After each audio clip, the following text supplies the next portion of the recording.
Good morning.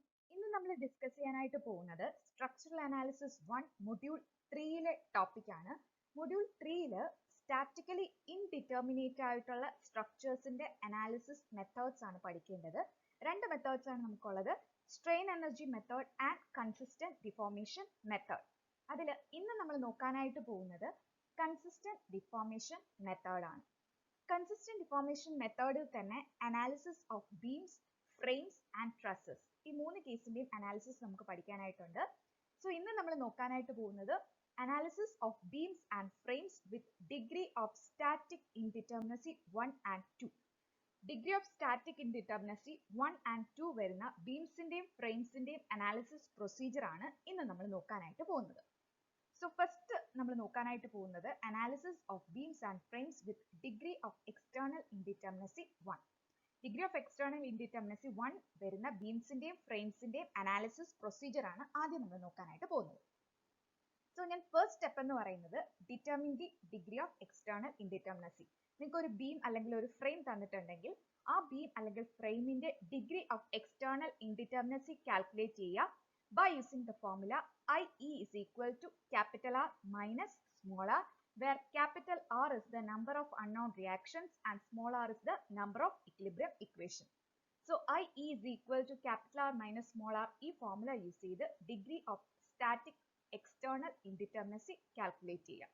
Okay, ബീംസിന്റെയും ഫ്രെയിംസിന്റെയും കേസിൽ external indeterminacy മാത്രമേ വരുന്നുള്ളൂ. So first determine the degree of external indeterminacy.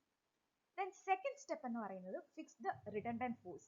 ഇപ്പൊ നിങ്ങൾക്ക് കിട്ടിയിരിക്കുന്ന ഡിഗ്രി ഓഫ് ഇൻഡിറ്റർമിനസി 1 ആണെങ്കിൽ ഒരു റിഡണ്ടന്റ് ഫോഴ്സ് ആയിരിക്കും നിങ്ങൾക്ക് തന്നിരിക്കുന്ന സ്ട്രക്ചറിൽ ഉണ്ടാവുക. സോ അടുത്ത സ്റ്റെപ്പ് എന്ന് പറയുന്നത് റിഡണ്ടന്റ് ഫോഴ്സ് ഫിക്സ് ചെയ്യാം. Then next step, remove the redundant force and draw the statically determinate structure. മൂന്നാമത്തെ സ്റ്റെപ്പ് എന്ന് പറയുന്നത് നമ്മൾ റിഡണ്ടന്റ് ഫോഴ്സ് ഫിക്സ് ചെയ്ത് കഴിഞ്ഞാൽ ആ റിഡണ്ടന്റ് ഫോഴ്സിനെ റിമൂവ് ചെയ്ത് സ്റ്റാറ്റിക്കലി ഡിറ്റർമിനേറ്റ് ആയിട്ടുള്ള സ്ട്രക്ചർ വരയ്ക്കുക. The next step, determine the deflection delta at the redundant position due to external loads by using unit load method. The next step എന്ന് പറയുന്നത് redundant പൊസിഷനിലെ ഡെൽറ്റ ഡിഫ്ലക്ഷൻ ഡെൽറ്റ കാൽക്കുലേറ്റ് ചെയ്യുക due to external loads. External load കാരണം redundant പൊസിഷനിലെ deflection delta calculate ചെയ്യുക by using unit load method. The next step, remove all external loads and apply unit load at the redundant position. Determine the deflection small delta at the redundant position due to unit load. അടുത്ത step പറയുന്നത് നമുക്ക് തന്നിരിക്കുന്ന സ്ട്രക്ചറിലെ external loads എല്ലാം remove ചെയ്യുക, redundant പൊസിഷനിൽ ഒരു unit load apply ചെയ്യുക. ആ യൂണിറ്റ് ലോഡ് കാരണം റിഡണ്ടന്റ് പൊസിഷനിലെ ഡിഫ്ലക്ഷൻ സ്മോൾ ഡെൽറ്റ കാൽക്കുലേറ്റ് ചെയ്യുക. ഡിഫ്ലക്ഷൻ കാൽക്കുലേറ്റ് ചെയ്യാനായിട്ട് യൂണിറ്റ് ലോഡ് മെത്തേഡ് യൂസ് ചെയ്യാം, ഓർ നിങ്ങൾ പ്രീവിയസ് സെമസ്റ്ററിൽ പഠിച്ച ഏത് മെത്തേഡ് വേണോ യൂസ് ചെയ്യാം. Then next step, apply consistent deformation equation to find the redundant force. അടുത്ത സ്റ്റെപ്പ് എന്ന് പറയുന്നത് കൺസിസ്റ്റന്റ് ഡിഫോർമേഷൻ ഇക്വേഷൻ യൂസ് ചെയ്യുക എന്നതാണ്. കൺസിസ്റ്റന്റ് ഡിഫോർമേഷൻ ഇക്വേഷൻ എന്ന് പറയുന്നത് delta plus R delta is equal to 0, where delta external ലോഡിന് corresponding ആയിട്ട് redundant പൊസിഷനിലെ ഡിഫ്ലക്ഷൻ ആണ് ക്യാപിറ്റൽ ഡെൽറ്റ. സ്മോൾ ഡെൽറ്റ എന്ന് പറയുന്നത് എക്സ്റ്റേണൽ ലോഡ്സ് നെഗ്ലക്ട് ചെയ്ത് റിഡണ്ടന്റ് പൊസിഷനിൽ യൂണിറ്റ് ലോഡ് അപ്ലൈ ചെയ്യും. ആ യൂണിറ്റ് ലോഡിന് കറസ്പോണ്ടിങ് ആയിട്ട് റിഡണ്ടന്റ് പൊസിഷനിലെ ഡിഫ്ലക്ഷൻ ആണ് സ്മോൾ ഡെൽറ്റ. സോ ഈ ഇക്വേഷനിൽ അൺനോൺ ആയിട്ട് ആകെ റിഡണ്ടന്റ് ഫോഴ്സ് ആർ മാത്രമേ ഉള്ളൂ. ഇക്വേഷനിൽ നിന്ന് നമുക്ക് ആർ കാൽക്കുലേറ്റ് ചെയ്യാം. ഓക്കെ, ദെൻ നമുക്ക് റിഡണ്ടന്റ് ഫോഴ്സ് കിട്ടിക്കഴിഞ്ഞാൽ ലാസ്റ്റ് സ്റ്റെപ്പ് എന്ന് പറയുന്നത് other reaction components can be calculated by using conditions of equilibrium. മറ്റ് റിയാക്ഷൻ കമ്പോണൻസിനെ നമുക്ക് കണ്ടീഷൻസ് ഓഫ് ഇക്വിലിബ്രിയം യൂസ് ചെയ്ത് കാൽക്കുലേറ്റ് ചെയ്യാം. ഓക്കെ, ഇങ്ങനെയാണ് beams of frames with degree of external indeterminacy 1 ആണെങ്കിൽ അനാലിസിസ് പ്രൊസീജിയർ. നെക്സ്റ്റ് നമ്മൾ നോക്കാനായിട്ട് പോകുന്നത് analysis of beams and frames with degree of external indeterminacy 2. Degree of external indeterminacy 2 വരുന്ന കേസിലെ analysis procedure ആണ് നോക്കാൻ പോകുന്നത്. തൊട്ട് മുന്നേ പറഞ്ഞതിന്റെ സിമിലർ പ്രൊസീജിയർ ആണ്, ഇക്വേഷൻസ് മാത്രമേ മാറുന്നുള്ളൂ. So first determine the degree of external indeterminacy. External indeterminacy calculate ചെയ്യുക by using the formula IE is equal to capital R minus small r. Then second step, fix the redundant forces. Degree of indeterminacy 2 ആണെങ്കിൽ രണ്ട് redundant force ഉണ്ടായിരിക്കും. So second step എന്ന് പറയുന്നത് redundant force fix ചെയ്യുക R1 and R2. Then next step, remove the redundant force and draw the statically determinate structure. Redundant force remove ചെയ്ത് statically determinate ആയിട്ടുള്ള structure വരയ്ക്കുക. Then next step, determine the deflection delta 1 and delta 2 at the redundant position due to external load. External load കാരണം redundant positionലെ deflection calculate ചെയ്യുക. Delta 1, delta 2. രണ്ട് redundant position ഉണ്ട്, അതുകൊണ്ടാണ് രണ്ട് deflection. The next step, remove all external loads and apply unit load at redundant position. Determine the deflection delta 11, 12, delta 21, 22 at the redundant position due to unit load. The next step, external loads എല്ലാം neglect ചെയ്യുക. Redundant positionൽ unit load apply ചെയ്യുക. ആ unit load കാരണം redundant positionലെ deflections calculate ചെയ്യുക. Small delta. Delta 11 എന്ന് പറയുന്നത് deflection at first position due to unit load at first position. Delta 12, deflection at first position due to unit load at second position. Delta 21, deflection at second position due to unit load at first position. Delta 22, deflection at second position due to unit load at second position. അതായത് delta 11 എന്ന് പറയുന്നത് first പോയിന്റിലെ deflection ആണ്. First point unit load apply ചെയ്യുമ്പോൾ നമ്മൾ first point unit load apply ചെയ്യുമ്പോൾ corresponding ആയിട്ട് first point deflection calculate ചെയ്യുന്നതാണ് delta 11. Delta 12 എന്ന് പറയുന്നത് deflection at first point. First point deflection ആണ് due to unit load at second point. Second point നമ്മൾ unit load apply ചെയ്യുമ്പോൾ first point deflection ആണ് delta 12. Similarly, delta 21 and delta 22. Then next step, apply consistent deformation equation to find the redundant force. Consistent deformation equation apply ചെയ്യുക. ഇവിടെ രണ്ട് redundant force ആണുള്ളത്. So രണ്ട് unknowns ഉണ്ടെങ്കിൽ രണ്ട് equation ഉണ്ടായിരിക്കും. ഇവിടുത്തെ equation എന്ന് പറയുന്നത് delta 1 plus r1 delta 11 plus r2 delta 12 is equal to 0.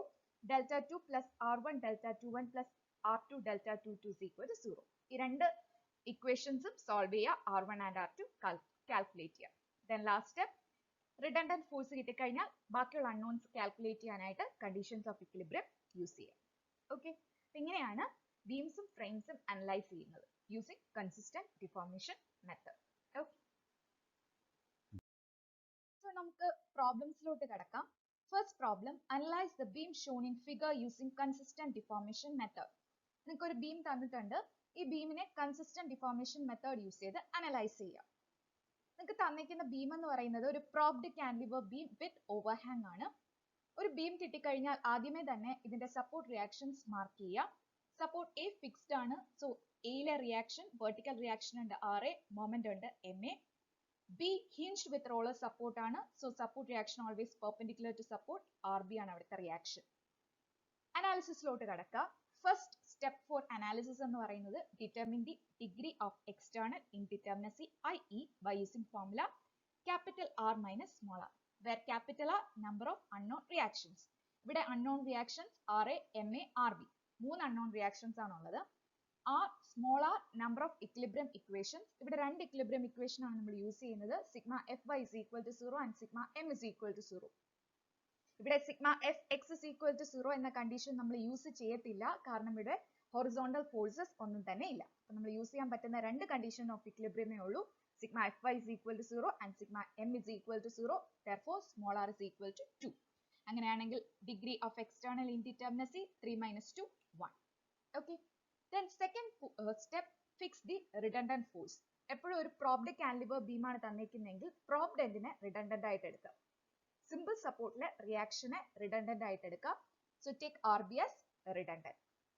The next step, remove the redundant force. Redundant ഫോഴ്സിനെ റിമൂവ് ചെയ്ത് സ്റ്റാറ്റിക്കലി ഡിറ്റർമിനേറ്റ് ആയിട്ടുള്ള സ്ട്രക്ചർ വരയ്ക്കുക. എന്നിട്ട് എന്ത് ചെയ്യുക, റിഡണ്ടന്റ് പൊസിഷനിലെ ഡിഫ്ലക്ഷൻ, ഇവിടെ റിഡണ്ടന്റ് പൊസിഷൻ B ആണ്, സോ ബിയിലെ ഡിഫ്ലക്ഷൻ ഡെൽറ്റ B കാൽക്കുലേറ്റ് ചെയ്യുക by using unit load method. Unit load method already second മോഡ്യൂളിൽ എക്സ്പ്ലെയിൻ ചെയ്തതാണ്. യൂണിറ്റ് ലോഡ് മെത്തേഡ് യൂസ് ചെയ്ത് ഡെൽറ്റ B കാൽക്കുലേറ്റ് ചെയ്യുക. Okay, next step, external loads എല്ലാം neglect ചെയ്യുക. Redundant position B ആണ് നമ്മുടെ redundant position, അവിടെ ഒരു യൂണിറ്റ് ലോഡ് അപ്ലൈ ചെയ്യുക. ഈ യൂണിറ്റ് ലോഡിന് കറസ്പോണ്ടിങ് ആയിട്ട് റിഡണ്ടന്റ് പൊസിഷനിലെ ഡിഫ്ലക്ഷൻ ഡെൽറ്റ B കാൽക്കുലേറ്റ് ചെയ്യുക, small delta B by using unit load method. ഇവിടെ നമ്മൾ യൂണിറ്റ് ലോഡ് മെത്തേഡ് ആണ് ഫോളോ ചെയ്യുന്നത്. ഡെൽറ്റ B കിട്ടിക്കഴിഞ്ഞാൽ next step, apply consistent deformation equation. degree of external indeterminacy 1 ആണെങ്കിൽ consistent deformation equation delta plus r small delta is equal to 0. ഇവിടെ delta b plus rb delta b is equal to 0. ഇക്വേഷനിൽ കിട്ടിയ value substitute ചെയ്യുക and find rb. നമുക്ക് rb minus ആയിരിക്കും കിട്ടുന്നത്, which means rb is acting downwards. rb downward ആണ് act ചെയ്യുന്നത്. അതാണ് ഞാൻ ഫിഗറിൽ കാണിച്ചിരിക്കുന്നത്.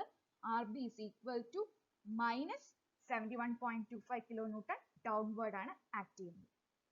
rb കിട്ടിക്കഴിഞ്ഞാൽ കണ്ടീഷൻസ് ഓഫ് ഇക്വിലിബ്രിയം യൂസ് ചെയ്യുക, find ra and na. Okay, അപ്പൊ ഇങ്ങനെയാണ് പ്രോബ്ലം സോൾവ് ചെയ്യുന്നത്.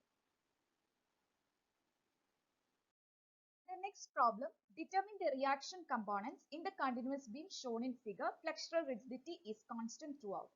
നിങ്ങൾക്ക് തന്നിരിക്കുന്നത് ഒരു കണ്ടിന്യൂസ് ബീം ആണ്. ഈ ബീമിന്റെ റിയാക്ഷൻ കമ്പോണൻസ് കാൽക്കുലേറ്റ് ചെയ്യുക by using consistent deformation method. Same തൊട്ടു മുന്നേ പ്രോപ്ഡ് കാന്റിലിവർ ബീം ചെയ്ത സെയിം മെത്തേഡ് ആണ്. സപ്പോർട്ട് റിയാക്ഷൻസ് മാർക്ക് ചെയ്യുക. First step degree of external indeterminacy calculate ചെയ്യുക. Second step redundant force fix ചെയ്യുക. ശ്രദ്ധിക്കുക, കണ്ടിന്യൂസ് ബീം ആണെങ്കിൽ റിഡൻഡന്റ് ഫോഴ്സ് എടുക്കുന്നത് നടുക്കുള്ള ഫോഴ്സ് റിഡൻഡന്റ് ആയിട്ട് എടുക്കുക. Okay, the next step redundant force remove ചെയ്യുക. സ്റ്റാറ്റിക്കലി ഡിറ്റർമിനേറ്റ് ആയിട്ടുള്ള സ്ട്രക്ചർ വരയ്ക്കുക. റിഡൻഡന്റ് ഫോഴ്സ് റിമൂവ് ചെയ്ത് സ്റ്റാറ്റിക്കലി ഡിറ്റർമിനേറ്റ് ആയിട്ടുള്ള സ്ട്രക്ചർ വരയ്ക്കുക. ദെൻ എക്സ്റ്റേണൽ ലോഡിന് കറസ്പോണ്ടിങ് ആയിട്ട് റിഡൻഡന്റ് പൊസിഷനിലെ deflection capital delta b calculate ചെയ്യുക by using unit load method. Already second module method explain ചെയ്ത് കഴിഞ്ഞതാണ്. Then next, external loads എല്ലാം neglect ചെയ്യുക. Redundant പൊസിഷനിൽ യൂണിറ്റ് ലോഡ് അപ്ലൈ ചെയ്യുക. ഈ യൂണിറ്റ് ലോഡിന് കറസ്പോണ്ടിങ് ആയിട്ട് റിഡൻഡന്റ് പൊസിഷനിലെ deflection small delta B calculate ചെയ്യുക by using unit load method. The next step, capital delta B, small delta b കിട്ടിക്കഴിഞ്ഞാൽ apply consistent deformation equation and find unknown redundant force RB. RB കിട്ടിക്കഴിഞ്ഞാൽ ബാക്കിയുള്ള unknown reactions കിട്ടാനായിട്ട് conditions of equilibrium sigma Fy is equal to 0 and sigma Ma is equal to 0 apply ചെയ്യുക and finding other unknown reaction components. Okay, അപ്പൊ ഇങ്ങനെയാണ് continuous beam analyze ചെയ്യുന്നത്. Deflection calculate ചെയ്യാനായിട്ട് unit load method ആണ് use ചെയ്യുന്നത്. Just തൊട്ട് മുന്നത്തെ lecture നോക്കുക, യൂണിറ്റ് ലോഡ് മെത്തേഡിന്റെ അനാലിസിസ് പ്രൊസീജിയർ കാണാനായിട്ട്. Okay, then next problem, determine the reaction components in the continuous beam ABC shown in figure. Flexural rigidity is constant throughout. നിങ്ങൾക്ക് ഒരു beam തന്നിട്ടുണ്ട്, ഒരു കണ്ടിന്യൂസ് ബീം ആണ് തന്നിരിക്കുന്നത്. ഈ കണ്ടിന്യൂസ് ബീമിന്റെ സപ്പോർട്ട് റിയാക്ഷൻ കാൽക്കുലേറ്റ് ചെയ്യാനാണ് ചോദിച്ചിരിക്കുന്നത്. തൊട്ട് മുന്നത്തെ പ്രോബ്ലം ചെയ്തതുപോലെ തന്നിരിക്കുന്ന ബീമിലെ സപ്പോർട്ട് റിയാക്ഷൻസ് മാർക്ക് ചെയ്യുക. എ ഫിക്സ്ഡ് ആണ്, reactions RA, MA, B hinged with roller, reaction RB, C hinged with roller, reaction RC. Analysis പ്രൊസീജിയറിലോട്ട് കിടക്കാം. First step find the degree of external indeterminacy. ഇവിടെ എക്സ്റ്റേണൽ ഇൻഡിറ്റർമിനസി 2 ആണ് വന്നിരിക്കുന്നത്. Then next step fix the redundant force. Redundant force fix ചെയ്യാം. Redundant force fix ചെയ്യാൻ ശ്രദ്ധിക്കണം, ഒരു end fixed ആയതുകൊണ്ട് സിമ്പിൾ സപ്പോർട്ട്സ് വേണം റിഡൻഡന്റ് ആയിട്ട് എടുക്കാൻ. അപ്പോൾ take RB and RC as redundant. Then next step, remove the redundant force and draw the statically determinate structure. Redundant ഫോഴ്സിനെ റിമൂവ് ചെയ്യുക, സ്റ്റാറ്റിക്കലി ഡിറ്റർമിനേറ്റ് ആയിട്ടുള്ള സ്ട്രക്ചർ വരയ്ക്കുക. പിന്നെ റിഡൻഡന്റ് പൊസിഷനിലെ ഡിഫ്ലക്ഷൻ കാൽക്കുലേറ്റ് ചെയ്യുക ഡ്യൂ ടു എക്സ്റ്റേണൽ ലോഡ്സ്. ഇവിടെ രണ്ട് redundant position ആണുള്ളത്, B and C. സോ ഈ രണ്ട് പൊസിഷനിലെയും deflection due to external loads calculate ചെയ്യുക, delta B and delta C. അപ്പോൾ ഒറ്റ ടാബുലാർ കോളത്തിൽ തന്നെ യൂണിറ്റ് ലോഡ് മെത്തേഡ് യൂസ് ചെയ്ത് നമുക്ക് ബിയിലെയും സിയിലെയും ഡിഫ്ലക്ഷൻ കാൽക്കുലേറ്റ് ചെയ്യാം. Okay, next capital delta B and delta C കിട്ടിക്കഴിഞ്ഞാൽ അടുത്ത സ്റ്റെപ്പ് എന്ന് പറയുന്നത് എക്സ്റ്റേണൽ ലോഡ്സ് എല്ലാം നെഗ്ലക്ട് ചെയ്യുക, റിഡൻഡന്റ് പൊസിഷനിൽ യൂണിറ്റ് ലോഡ് അപ്ലൈ ചെയ്യുക. ഫസ്റ്റ് ഞാൻ അപ്ലൈ ചെയ്യുന്നത് ബി എന്ന റിഡൻഡന്റ് പൊസിഷനിലാണ് യൂണിറ്റ് ലോഡ് അപ്ലൈ ചെയ്യുന്നത്. ഈ യൂണിറ്റ് ലോഡിന് കറസ്പോണ്ടിങ് ആയിട്ട് ബി എന്ന പോയിന്റിലെ ഡിഫ്ലക്ഷൻ കാൽക്കുലേറ്റ് ചെയ്യുക, that is small delta B B. Also same figure തന്നെ ക്യാപിറ്റൽ എം ആയിട്ട് എടുത്ത് നമുക്ക് സി എന്ന പോയിന്റിലെ ഡിഫ്ലക്ഷനും കാൽക്കുലേറ്റ് ചെയ്യാം, that is deflection at C due to unit load at B. ബിയിലെ യൂണിറ്റ് ലോഡ് കാരണം സിയിലെ ഡിഫ്ലക്ഷനും കണ്ടുപിടിക്കാം, that is small delta C B. Okay, അപ്പോ ഡെൽറ്റ ബി ബിയുടെ equation 1/ei into integral M m1 dx, അതായത് deflection at B due to unit load at B. അപ്പോൾ capital എമ്മിന്റെയും M1ന്റെയും സെയിം ഫിഗർ തന്നെയാണ് first figure. Then delta C B 1/ai into integral mm2 dx, where m എന്ന് പറയുന്നത് ബിയിലെ unit load കാരണം സിയിലെ ഡിഫ്ലക്ഷൻ ആണ്. സോ ഫസ്റ്റ് ഫിഗർ ആണ് ക്യാപിറ്റൽ എമ്മിന്റെ ഫിഗർ തന്നെയാണ്. സ്മോൾ m2 കിട്ടാനായിട്ട് സിയിലെ യൂണിറ്റ് ലോഡ് അപ്ലൈ ചെയ്യാം. Okay, find delta C B using unit load method. അപ്പൊ ഈ ഒറ്റ ഫിഗറിൽ നിന്ന് തന്നെ ഡെൽറ്റ ബി ബിയും കിട്ടും, ഡെൽറ്റ സി ബിയും കിട്ടും. സിമിലർലി ദെൻ നെക്സ്റ്റ് ചെയ്യുന്നത് deflection at C due to unit load at C calculate ചെയ്യുക. സി എന്ന റിഡൻഡന്റ് പൊസിഷനിൽ യൂണിറ്റ് ലോഡ് അപ്ലൈ ചെയ്യുക. ഈ യൂണിറ്റ് ലോഡ് കറസ്പോണ്ടിങ് ആയിട്ട് സിയിലെ ഡിഫ്ലക്ഷൻ കണ്ടുപിടിക്കുക. ഓൾസോ നമുക്ക് ഈ സെയിം ഫിഗറിൽ നിന്നും തന്നെ deflection at B due to unit load at C calculate ചെയ്യാം. So m1 m capital M m1 ന്റെ ഫിഗർ ഫസ്റ്റ് ഫിഗർ ആണ്, m2 ന്റെ ഫിഗർ സെക്കൻഡ് ആണ്. ഓക്കെ, അപ്പൊ ഫസ്റ്റ് ഫിഗറിൽ m1 1/ei integral m1 dx ചെയ്യുമ്പോൾ നമുക്ക് ഡെൽറ്റ സി സി കിട്ടും. 1/ei ഇന്റഗ്രൽ m2 dx ചെയ്യുമ്പോൾ ഡെൽറ്റ ബി സി കിട്ടും. ശ്രദ്ധിക്കുക, ഡെൽറ്റ ബി സി എന്ന് പറയുന്നത് deflection at B due to unit load C ആണ്. അപ്പൊ ക്യാപിറ്റൽ എമ്മിന്റെ ഫിഗർ എന്ന് പറയുന്നത് മാറുന്നില്ല, m2 ന്റെ ഫിഗർ മാത്രമേ മാറുന്നുള്ളൂ. കാരണം സിയിലെ യൂണിറ്റ് ലോഡ് ആകുമ്പോൾ ബിയിലെ ഡിഫ്ലക്ഷൻ ആണ് വേണ്ടതെങ്കിൽ സ്മോൾ m വരുമ്പോൾ ബിയിലായിരിക്കും യൂണിറ്റ് ലോഡ് വരുന്നത്. സോ ഈ ഫിഗർ യൂസ് ചെയ്ത് delta C C and delta B C ഒറ്റ ടാബുലാർ കോളം യൂസ് ചെയ്ത് തന്നെ നമുക്ക് സോൾവ് ചെയ്യാം. ഓക്കെ, അപ്പോൾ ക്യാപിറ്റൽ ഡെൽറ്റാസ് കിട്ടി, സ്മോൾ ഡെൽറ്റാസ് കിട്ടി. ദെൻ നെക്സ്റ്റ് സ്റ്റെപ്പ് എന്ന് പറയുന്നത് കൺസിസ്റ്റന്റ് ഡിഫോർമേഷൻ ഇക്വേഷൻ അപ്ലൈ ചെയ്യാം. കൺസിസ്റ്റന്റ് ഡിഫോർമേഷൻ ഇക്വേഷനിൽ വാല്യൂസ് സബ്സ്റ്റിറ്റ്യൂട്ട് ചെയ്യാം. സോ രണ്ട് ഇക്വേഷൻ, രണ്ട് unknowns R B and R B, R C calculate ചെയ്യാം. Then R B and R C കിട്ടിക്കഴിഞ്ഞാൽ conditions of equilibrium sigma fy is equal to 0 use ചെയ്ത് unknown reactions calculate ചെയ്യാം. And also moment കിട്ടാനായിട്ട് simply take moment above A, M A കിട്ടാനായിട്ട്. Okay, അപ്പോൾ consistent deformation equation use ചെയ്ത് R B R C calculate ചെയ്യാം. R B R C കിട്ടിക്കഴിഞ്ഞാൽ ബാക്കിയുള്ള unknown reactions conditions of equilibrium use ചെയ്ത് calculate ചെയ്യാം. Okay, ഇങ്ങനെയാണ് ഡിഗ്രി ഓഫ് എക്സ്റ്റേണൽ ഇൻഡിറ്റർമിനസി 2 വരുന്ന കേസിലെ പ്രോബ്ലം സോൾവ് ചെയ്യുന്നത്. അതിൽ നമ്മൾ ശ്രദ്ധിക്കേണ്ട സ്മോൾ ഡെൽറ്റ കാൽക്കുലേഷൻ മാത്രമാണ്, അത് ജസ്റ്റ് ഒന്ന് നോക്കി മനസ്സിലാക്കുക. നെക്സ്റ്റ് നമ്മൾ നോക്കാനായിട്ട് പോകുന്നത് ഫ്രെയിംസിന്റെ അനാലിസിസ് ആണ്. ഫ്രെയിംസിന്റെ അനാലിസിസും ബീംസിന് സെയിം തന്നെയാണ്, ഒരു ഡിഫറൻസും ഇല്ല. So question, analyse the frame shown in figure by consistent deformation method. നിങ്ങൾക്ക് ഒരു ഫ്രെയിം തന്നിട്ടുണ്ട്, ഒരു ഫ്രെയിം ആണ് നിങ്ങൾക്ക് തന്നിരിക്കുന്നെങ്കിൽ ഫസ്റ്റ് സപ്പോർട്ട് റിയാക്ഷൻസ് മാർക്ക് ചെയ്യുക. എ ഫിക്സ്ഡ് ആണ്, സോ അവിടെ വെർട്ടിക്കൽ റിയാക്ഷൻ ഉണ്ട്, ഹൊറിസോണ്ടൽ റിയാക്ഷൻ ഉണ്ട്, കാരണം ഈ ഫ്രെയിമിൽ ഹൊറിസോണ്ടൽ ലോഡ്സ് ഉണ്ട്, and also moment. D hinged with roller support ആണ്, so vertical reaction R B. Then analysis procedure ബീംസിന്റെ സെയിം തന്നെയാണ്. First degree of external indeterminacy calculate ചെയ്യുക, 1 എന്നാ കിട്ടിയിരിക്കുന്നത്. Then next redundant force fix ചെയ്യുക. റിഡൻഡന്റ് ഫോഴ്സിനെ remove ചെയ്ത് സ്റ്റാറ്റിക്കലി ഡിറ്റർമിനേറ്റ് ആയിട്ടുള്ള ഫ്രെയിം വരയ്ക്കുക. ദെൻ എക്സ്റ്റേണൽ ലോഡിന് കറസ്പോണ്ടിങ് ആയിട്ട് റിഡൻഡന്റ് പൊസിഷനിലെ deflection capital delta D calculate ചെയ്യുക by using unit load method. Next step, external loads എല്ലാം നെഗ്ലക്ട് ചെയ്യുക. റിഡൻഡന്റ് പൊസിഷനിൽ യൂണിറ്റ് ലോഡ് അപ്ലൈ ചെയ്യുക. ഈ യൂണിറ്റ് ലോഡ് കാരണം റിഡൻഡന്റ് പൊസിഷനിലെ ഡിഫ്ലക്ഷൻ കാൽക്കുലേറ്റ് ചെയ്യുക, small delta D. Capital delta D, small delta D കിട്ടിക്കഴിഞ്ഞാൽ കൺസിസ്റ്റന്റ് ഡിഫോർമേഷൻ ഇക്വേഷനിൽ അപ്ലൈ ചെയ്യുക. Unknown redundant force R D calculate ചെയ്യുക. ആർ ഡി കിട്ടിക്കഴിഞ്ഞാൽ ബാക്കി അൺനോൺ റിയാക്ഷൻസ് കിട്ടാനായിട്ട് കണ്ടീഷൻസ് ഓഫ് ഇക്വിലിബ്രിയം യൂസ് ചെയ്യുക. ഓക്കെ, അപ്പോൾ ഫ്രെയിംസിന്റെ അനാലിസിസും ബീംസിന്റെ സെയിം തന്നെയാണ്, ഒരു വ്യത്യാസവും ഇല്ല. ഇങ്ങനെയാണ് കൺസിസ്റ്റന്റ് ഡിഫോർമേഷൻ മെത്തേഡ് യൂസ് ചെയ്ത് ബീംസും ഫ്രെയിംസും അനലൈസ് ചെയ്യുന്നത്.